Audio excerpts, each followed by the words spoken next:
বাইট্যা আমাদের সমাজে এই শব্দটা সাধারণত খাটো উচ্চতার মানুষকে নিয়ে ঠাট্টার ছলে বলা হয়। মেক্সিকোতেও ঠিক তেমনই এক শব্দ আছে, চাপো। খাটো মানুষদের মজা করে ডাকা হয় এই নামে। কিন্তু সময়ের সঙ্গে সঙ্গে এই চাপো শব্দটা একদিন মেক্সিকোর সবচেয়ে ভয়ানক নাম হয়ে উঠেছিল, কারণ এই নামেই ইতিহাসে জন্ম নেয় মেক্সিকোর সবচেয়ে কুখ্যাত মাদক সম্রাট জোয়াকিন আল গুজমান লোইরা, যাকে সবাই চেনে এল চাপো নামে।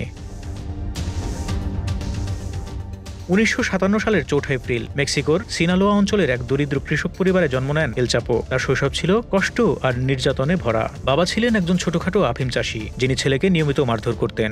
দারিদ্রতার কারণে পড়াশোনা করতে পারেননি তিনি, বরং ছোটবেলা থেকেই বাবার কাজের সঙ্গী হতে বাধ্য হন। বাবার হাত ধরেই তার জীবনে ঢুকে যায় মাদক জগৎ। কৈশোরে পৌঁছানোর আগেই এল চাপো হয়ে ওঠেন মাদক কারবারি। যুবক বয়সে তিনি যোগ দেন তৎকালীন সবচেয়ে প্রভাবশালী drug lord Miguel Angel Felix গালার্ডোর দলে। গালার্ডো তখন ছিলেন গোয়াদালাহারা কার্টেলের প্রধান, যিনি মূলত কলম্বিয়া থেকে কোকেন এনে যুক্তরাষ্ট্রে পাচার করতেন। এল চাপো সেখানে কাজ করতেন নিচু পদে, কিন্তু তার তীক্ষ্ণ বুদ্ধি, সাহস এবং নির্মমতার জন্য দ্রুত নজরে আসেন গালার্ডোর। গুজমানের পিতা একবার তাকে বলেছিলেন, তুই সারা জীবন অন্যদের হয়ে কাজ করবি, নিজের কার্টেল বানাতে পারবি না। সেই তাচ্ছিল্যের জেদ থেকেই একদিন নিজের সাম্রাজ্য গড়ে তোলেন এল চাপো, সিনালোয়া কার্টেল।